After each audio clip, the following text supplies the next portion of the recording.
তাবলিগ জামাতের দুপক্ষের মধ্যে বিবাদমান দ্বন্দ্ব ও সংঘাত নিরসনের বদলে মাওলানা মামুনুল হক তা আরও উস্কে দিয়েছেন বলে অভিযোগ করেছেন তাবলিগ জামাতের সাতপন্থী আলেম ওলামারা।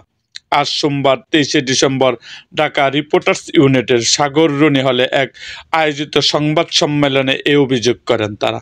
দেশব্যাপী তাবলিগ জামাতের মাওলানা সাদ অনুসারীদের উপর জুলুম, নির্যাতন, হামলা, শীর্ষ মুরব্বীদের উপর মিথ্যা মামলা ও কারাবন্দী মজলুম আলেমে দ্বীন মুফতি মুয়াজ বিন নূরের নিঃশর্ত মুক্তির দাবিতে তাবলিগ জামাত বাংলাদেশের সাধারণ সাথী এবং উলামায়ে কেরামের ব্যানারে এই সংবাদ সম্মেলন করা হয়। সাতপন্থীরা সন্ত্রাসী গোষ্ঠী, তাদের নিষিদ্ধ করা হোক। বুধবার 18 ডিসেম্বর স্বরাষ্ট্র উপদেষ্টা লেফটেন্যান্ট জেনারেল অবসরপ্রাপ্ত জাহাঙ্গীর আলম চৌধুরীর সঙ্গে বৈঠকের পর সাংবাদিকদের একথা বলেন মামুনুল হক।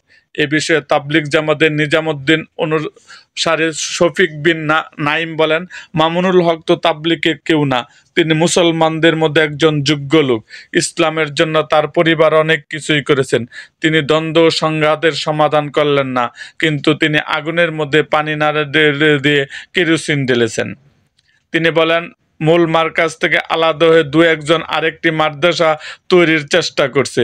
আমাদের ভারতপন্থী বলা হয়, তাহলে জুবায়েরপন্থীরা ডাবল ভারতপন্থী।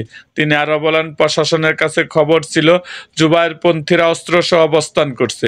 2016 সালে থেকে আমাদের 10 জন সাথী নিহত হয়েছেন, হাজার হাজার সাথী আহত হয়েছেন।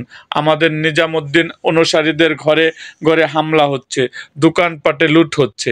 সংবাদ সম্মেলনে 10 দফা দাবি তুলে ধরা হয়।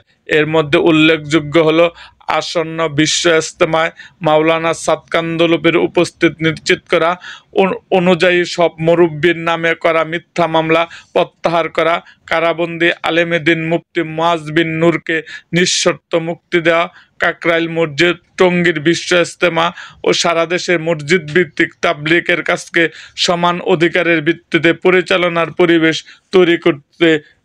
তৈরি করতে দেওয়া।